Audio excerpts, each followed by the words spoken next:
नमस्कार मिष्टी किचन को स्वागत। आज आम बनवा बंधाकोबी पकोड़ी। तो बंधाकोबी को आम छोट छोट काटिदेबा, लंका गुड़ा को भी छोट छोट काटिदेबा, प्याजटा को एमती लंबा लंबा काटिदेबा कहीं आमर पकोड़ीटा भल देखा स्वाद लगे।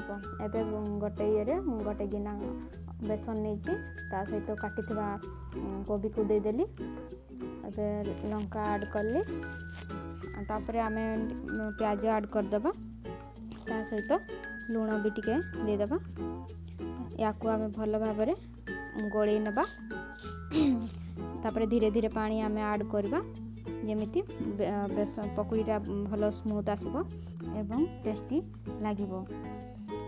एथिरे आपण माने हळदी पकेबे एमती भल भाव, तापर खाइबा अनुसार आपण माने लंका पकेबे।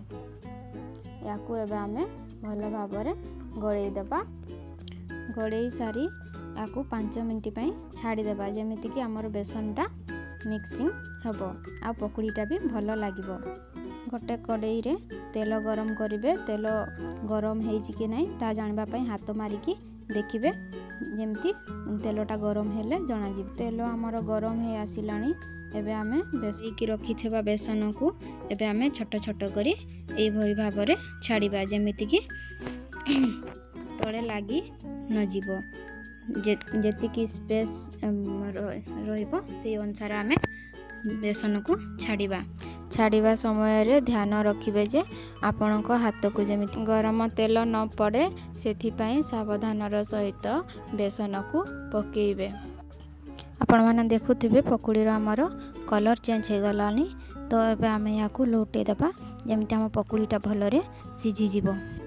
आपण जदि मो चैनल को नुआ आछंती मो चैनल को सब्सक्राइब करंतु एवं अन्य मानक सहित शेयर करंतु, लाइक करंतु। अन्य किछि रेसिपी जानबा पाई चाहउचंती तो तळे कमेंट करंतु।